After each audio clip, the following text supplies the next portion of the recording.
CompTIA Tech Plus Complete Training Course. Exam Objective 2.9 Explain the basic capabilities of a small wireless network. Wireless networks 802.11n, AC, and AX. In Exam Objective 2.5, we covered the idea that Wi-Fi is based on a family of standards known as 802.11x. Therefore, with that prerequisite knowledge in mind, we will now take a closer look at three key versions of these standards: 802.11n, 802.11ac, and 802.11ax. These are the versions most commonly found in homes and businesses today, and they represent some of the biggest improvements in wireless networking over the years. Let's begin with 802.11n. This standard was introduced in 2009 and was the first to support multiple antennas. This helped increase both the range and speed of wireless connections. While this standard is now a bit outdated, 802.11n is still in use today in many routers and devices. Next up is 802.11ac, also known as Wi-Fi 5. It came out a few years after 802.11n and brought a noticeable jump in performance.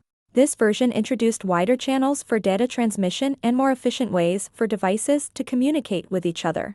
One of the standout features was something called beamforming. Beamforming allows wireless signals to be directed more precisely toward the connected device, which helps improve both performance and reliability. This made 802.11ac especially useful for streaming, gaming, and handling multiple devices at once. Finally, we have 802.11ax, better known as Wi-Fi 6. This is the latest major version of the 802.11 standard.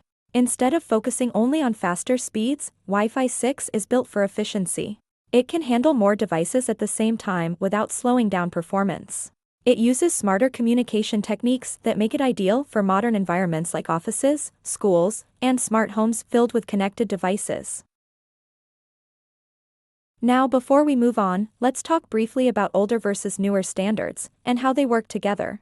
One of the best things about the 802.11 family is backward compatibility.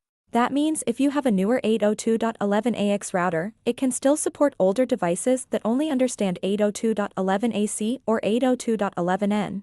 And the reverse is also true. Older routers will allow newer devices to connect, though they will only run at the speeds supported by that older standard. So as technology improves, newer standards are designed to build on what came before, not replace it entirely.